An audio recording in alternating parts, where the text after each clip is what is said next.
Meus queridos, como introdução ao tema que eu vou falar de hoje de manhã, deixe-me explicar duas coisas para vocês. A primeira delas, bom, minha esposa já foi... Agora você pode levantar, meu bem, porque aquela lá estava com uma criancinha no colo. Pode ser um prenúncio, não sei, né? Minha esposa Laura, viu? Que sempre me acompanha aí. Por que eu estou trazendo esse assunto e como vou desenvolvê-lo? Esse tema de lições de Daniel, eu dividi em 4 partes. Como nós só tivemos condição de fazer meia semana, quinta e sexta e sábado vai ser um outro sermão, então vou falar de 2 partes hoje, 2 partes amanhã. Tudo bem? Então não se preocupe quando entrar na segunda parte ali não, procurarei não cansá-los. Além disso, por que essa insistência de falar de Daniel? Existe uma promessa inspirada por Deus que quando os livros de Daniel e Apocalipse fossem devidamente estudados na igreja, se produziria um reavivamento como nunca dantes aconteceu. Eu acredito nessa promessa. Por isso que vira e mexe, eu estou falando de Daniel e Apocalipse. E a terceira e última coisa, como introdução a essa temática, é a seguinte, irmãos. Eu sou uma pessoa muito questionadora, eu tenho uma mente inquieta. Eu acredito em milagres, só que a minha régua é um pouquinho mais alta. Eu acredito em profetas, só que a minha régua é um pouquinho mais alta. Vocês entenderam? Como é que nós, com base nisso, vou fazer a pergunta, como é que nós podemos ter a certeza que estamos realmente no tempo do fim? Falar de crise, de guerra, de fome, de terremoto, essas coisas existem desde que o mundo é mundo. E se eu falar com vocês aqui, irmãos, olha o que está acontecendo na América, olha o que está acontecendo no mundo, olha as catástrofes, Jesus está perto de voltar. Aí você vai se lembrar que seu pai falava disso quando você era criança, e você está aqui, e alguns vão lembrar daquele pastor que já morreu há 50 anos que falava isso. O que eu poderia colocar de diferente nessa fala para dizer a vocês que, embora eu não tenha a data da volta de Jesus, gostaria de ter. Mas se o Senhor não deu essa informação, Ele sabe melhor do que eu. Eu não sei quando Jesus vai voltar. E trabalho com a possibilidade do equívoco. Temos a chance de amanhã eu ficar idoso, com um aluno meu me substituindo, mas também temos a chance dessas crianças aqui não chegarem à adolescência. E o que tem me feito refletir a ponto de querer estudar mais ainda sobre Daniel e Apocalipse? Sim, de fato, sempre houve guerra no mundo, sempre houve terremotos, sempre houve briga, sempre houve confusão, crise moral, existencial, isso é verdade. Mas existe um detalhe que eu não sei se os irmãos já perceberam, que só poderia cumprir agora. Quando você lê Apocalipse capítulo 12, especialmente capítulo 13 em diante, você vê que os movimentos que a Bíblia coloca ali são movimentos universais. A marca da besta não cairá num planeta, num país. Ela cobrirá todo o planeta Terra. Esse governo do anticristo, ele não será um governo de um país. Ele vai comandar o mundo inteiro. Isso é o que diz a Bíblia. As 3 mensagens angélicas também vão ter que rodar o mundo inteiro. Não é para um país, não é para um povo. Agora, quando na história da humanidade tivemos um movimento literalmente global? Nunca. Até recentemente. Nunca. Mesmo aquela história de Daniel capítulo 2, que você conta lá da estátua de Daniel, que a gente chama de os reinos universais, a gente chama de reinos universais, mas não foram, porque a Babilônia não dominou a África do Sul. A Medopérsia não dominou o Império Azteca. A Grécia não dominou na Itália. Se você olhar os mapas nem Roma dominou o mundo inteiro. Se você olhar os mapas, são sempre localizados. Chamamos de impérios mundiais, mas literalmente eles não foram mundiais. O Japão não esteve sob domínio de nenhum dos impérios de Daniel. Quando você estuda na história sobre a Primeira e a Segunda Guerra Mundial, a rigor não foi guerra mundial. A Argentina participou da Primeira e Segunda Guerra Mundial? Não. Angola participou da Primeira e Segunda Guerra Mundial? África do Sul? Então a gente chama de guerra mundial, mas a rigor nenhuma delas foi guerra mundial. A partir do Covid para cá, tivemos o primeiro ensaio de um evento que foi realmente global. Porque o palestino usou máscara, o israelense usou máscara, o Irã usou máscara, o americano usou máscara, o tailandês usou máscara, o chinês usou máscara. Realmente, foi o primeiro evento da história da humanidade, desde o dilúvio até agora, o primeiro evento, eu sei, a morte de Jesus também, como fenômeno, pega toda a humanidade, mas a morte de Jesus, estou falando do evento histórico, foi em Jerusalém, numa cruz. Estou falando de algo que pega o mundo inteiro. Desde o dilúvio, que cobriu o mundo inteiro, até o Covid-19, você não teve nenhum movimento falando isso aqui foi global mesmo, 100% da população ficou envolvida. E a partir do Covid para cá, ou mesmo antes dele, com algumas coisas que estavam se desenhando no mundo, você vê que agora estamos falando de um evento mundial. Já estão falando de uma governança mundial, economia mundial. Isso aqui não é teoria da conspiração, não. Há muita gente boa, que eu digo no sentido de técnico, gente que sabe o que está falando que o mundo vai caminhar para uma globalização. Hoje o mundo precisa de um governo, ou uma governança, se você preferir, que controle coisas que, se não forem controladas em nível mundial, o planeta vai ser destruído. Essas coisas que eu vou mencionar são como crianças hiperativas correndo numa casa cheia de objeto cortante e inflamável. Imagine agora 5 crianças hiperativas sozinhas numa casa cheia de objeto cortante e inflamável. O que é que precisa com urgência naquela casa? Respondam. Um adulto, um tutor. Pois o mundo hoje tem essas crianças à solta. Senão elas podem fazer um estrago contra si ou contra os outros. Querem saber quais são essas crianças? Internet. Quem dá uma legislação para a internet em nível mundial? O camarada pode fazer o que ele quiser com você, só hospedar o site dele num outro país onde a legislação não pega, não vai acontecer nada. Tráfico de drogas, armas e seres humanos. Precisamos de leis não internacionais, leis mundiais. E tem que ter um tutor mundial. Quem controla isso? Economia. A economia hoje, ela é especulativa. Vocês sabem que vocês estão numa ameaça de uma bolha econômica nova na América.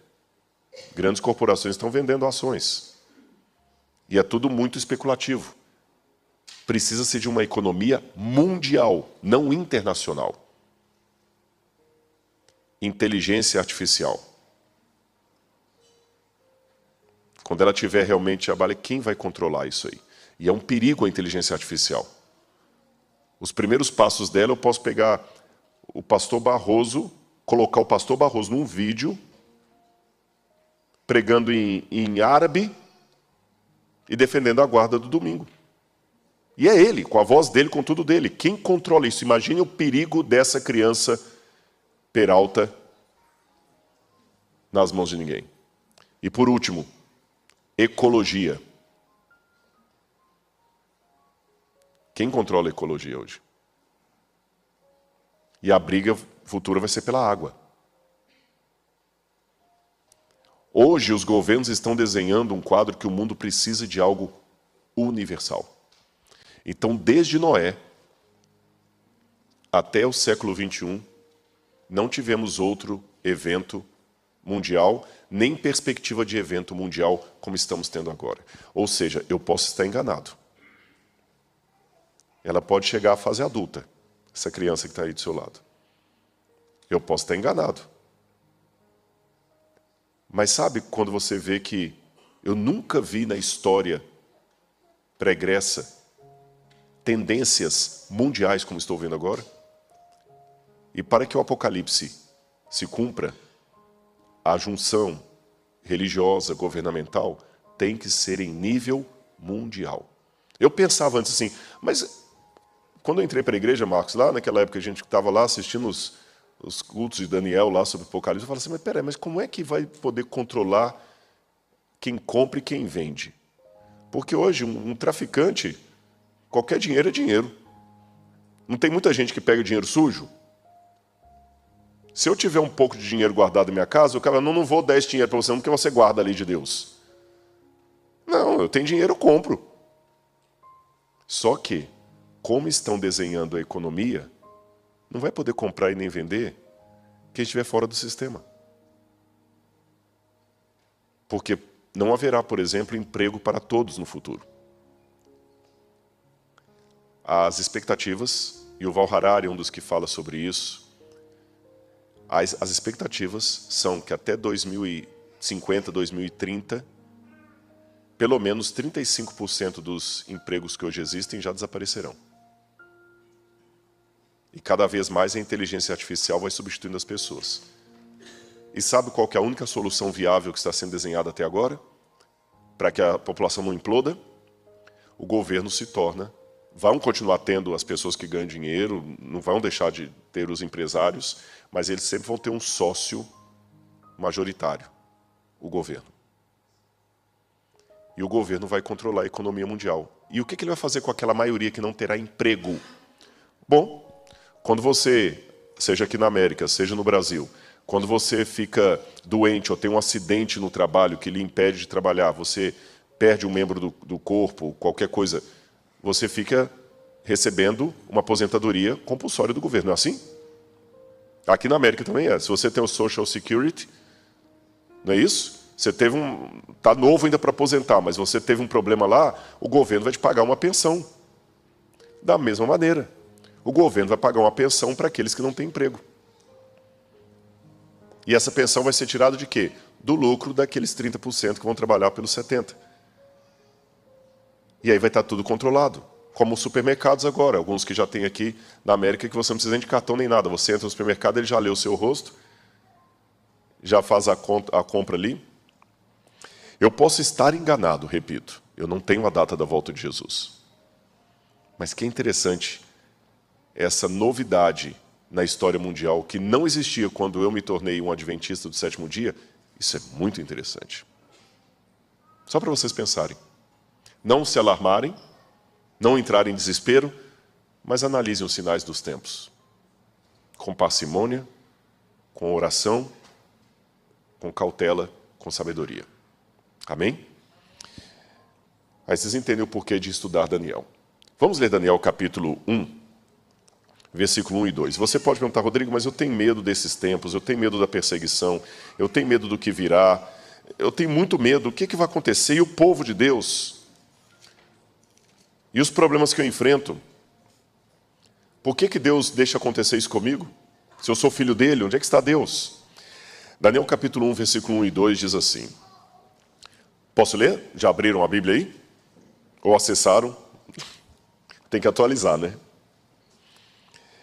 No ano terceiro do reinado de Jeoaquim, rei de Judá, Nabucodonosor, rei da Babilônia, veio a Jerusalém e a sitiou. O Senhor entregou nas mãos dele Jeoaquim, rei de Judá, e alguns dos utensílios da casa de Deus. Nabucodonosor levou esses utensílios para a terra de Sinar, para o templo do seu Deus, e pôs na casa do tesouro do seu Deus. Se você está enfrentando problemas na vida, fique com a Bíblia aberta e preste atenção nisso aqui. Quando o profeta Daniel escreveu isso, ele estava numa situação de profundo transtorno emocional, mental, humilhação. Foi tirado da casa dele, jovem ainda. Vocês vão ver o que possivelmente aconteceu com Daniel e vocês vão arrepiar o fio do cabelo. O que aconteceu com Daniel, provavelmente? Mas olha como é que Daniel descreve a história do que estava acontecendo com ele. A primeira coisa que me chama a atenção é que Daniel fala assim, no terceiro ano do reinado de Joaquim, o Senhor entregou a Jeoaquim nas mãos de Nabucodonosor. A primeira coisa que Daniel enfatiza é a soberania de Deus na história. Estamos arrasados, humilhados, mas o Senhor entregou nas mãos. Se o Senhor entregou porque permitiu, o Senhor é Deus. olha a visão de Daniel sempre da soberania. O Senhor é Deus. Muitos de nós, se fôssemos contar a mesma história, começaríamos na primeira pessoa do singular e reclamando, né? Ah, no terceiro ano do reinado de Joaquim, eu fui trazido para essa miséria de país aqui, sofrendo. E por que Deus fez isso? A gente tem a tendência a contar, geralmente, começando pelo nosso sofrimento. O relato sempre é, pastor Barroso, eu preciso conversar com você, o que foi? Ah, o que fulano fez comigo, pastor? Eu não aceito isso. A história sempre começa com um desabafo pessoal, é a minha dor. A primeira coisa que eu coloco é a minha dor. E eu não sou psicólogo, mas deixa-me dizer para você. Quando você coloca a sua dor em primeiro lugar, ela vai ser a primeira coisa da sua vida. As pessoas que mais resolvem os problemas emocionais são aquelas que, mesmo com dor e angústia, se tornam úteis para alguém. Quando você acaricia a dor, ela fica pior ainda. A primeira coisa que Daniel conta não é do seu sofrimento. O Senhor entregou. O Senhor é soberano. A segunda coisa que Daniel conta é o quê? Nabucodonosor levou os utensílios de Deus para a terra de Sinar. A segunda preocupação de Daniel, de novo, não é com a sua dor. É com as coisas do reino. O que aconteceu com o templo. O que é que você está mais angustiado? Com o fato de Jesus ainda não ter voltado? Ou com o fato de que você perdeu o emprego? Não estou minimizando a sua dor, não. Se você quiser conversar de dor comigo, eu tenho um doutorado na vida disso. Eu sei o que eu já passei. Mas deixe-me ser bíblico com você. Em primeiro lugar, quando descrever qualquer coisa da sua vida, coloque a soberania de Deus. Em segundo lugar, o reino de Deus. O reconhecimento que Deus é soberano e o reino dele é acima dos meus interesses. Buscar em primeiro lugar o reino e sua justiça, e as demais coisas vos serão acrescentadas. Só depois de Daniel ter contado essas duas coisas é que ele vai falar da trajetória dele e dos seus companheiros. Mas ele em nenhum momento fala assim, nós estávamos sofrendo. A trajetória que ele conta é da perspectiva de como ele teve que ser fiel a Deus. Essa aqui é a colina de Hilá, na Babilônia, no Iraque. Você sabe que até o século XIX, ninguém sabia onde ficava a Babilônia. E o que os críticos da Bíblia diziam é o seguinte, se Babilônia existiu, onde é que está esse reino? Ridículo, coisa de crente. Aí alguns que ainda queriam assim favorecer um pouco a Bíblia diziam, não, mas o escritor Heródoto falou da Babilônia. Aí os outros refutavam, não, mas a Babilônia que Heródoto descreveu não existiu. Se existiu alguma Babilônia, foi uma vilazinha fundada por Semíramis. Não tem nada a ver com esse império que a Bíblia apresenta. Mas a Bíblia fala do império da Babilônia. Isso é mito. Até que os beduínos, que são aqueles homens que vivem no deserto, ficavam apontando para essa colina de Hilá e falavam assim, ali é Il-Babil. Il-Babil, colina da Babilônia. Mas será? Olha uma imagem do início do século XX, mostrando ainda Hilá lá ao fundo, mas nessa época ela já começava a ser escavada. Por quê? Essa foto aí é de 1930, mas ela reporta a história que eu vou contar para vocês. Alguns pesquisadores, como Henry Layard, como Robert Goldwyn, começaram a notar que aqueles beduínos que eu mencionei para vocês construíam as casas deles com pedras que eles tiravam daquela colina. Ele ia lá na colina, abria um buraco, pegava tijolo e construía a casa dele. E se você olhar bem, embaixo de onde o homem está sentado, não sei se eu posso, pessoal da câmera, eu posso descer aqui um pouquinho só para mostrar algo? Ok. Se você olhar bem aqui embaixo, você vai ver inscrições. Eu vou mostrar do outro lado também. Estão vendo aqui, ó? Olha aqui do lado de cá também. Inscrições. Aí eles perguntavam para o beduíno, onde é que você conseguiu essa pedra com essas inscrições? Não, eu tirei lá de Hilá. De Hilá? Daquela montanha? É. Até que Goldwyn, esse cavaleiro aí, Robert Goldwyn é a maneira americana, ele começou a explorar aquele lugar e foi escavando. E quando ele foi escavando, ele encontrou as ruínas da antiga Babilônia. Babilônia começou a ser escavada em 1899 e ela gastou 14 anos para ser escavada. Olha o tanto de coisa que eles encontraram. Imagina uma cidade que foi tão gloriosa na época de Nabucodonosor, olha o que virou, um monturo de pedras. E me chama a atenção quando vai para Isaías capítulo 13, versículo 19.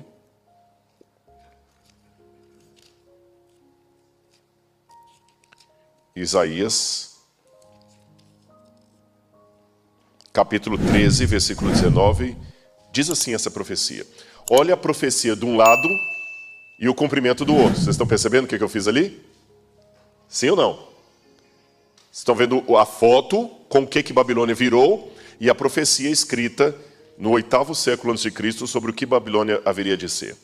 Babilônia, a joia dos reinos, glória e orgulho dos caldeus, será como Sodoma e Gomorra quando Deus a destruiu.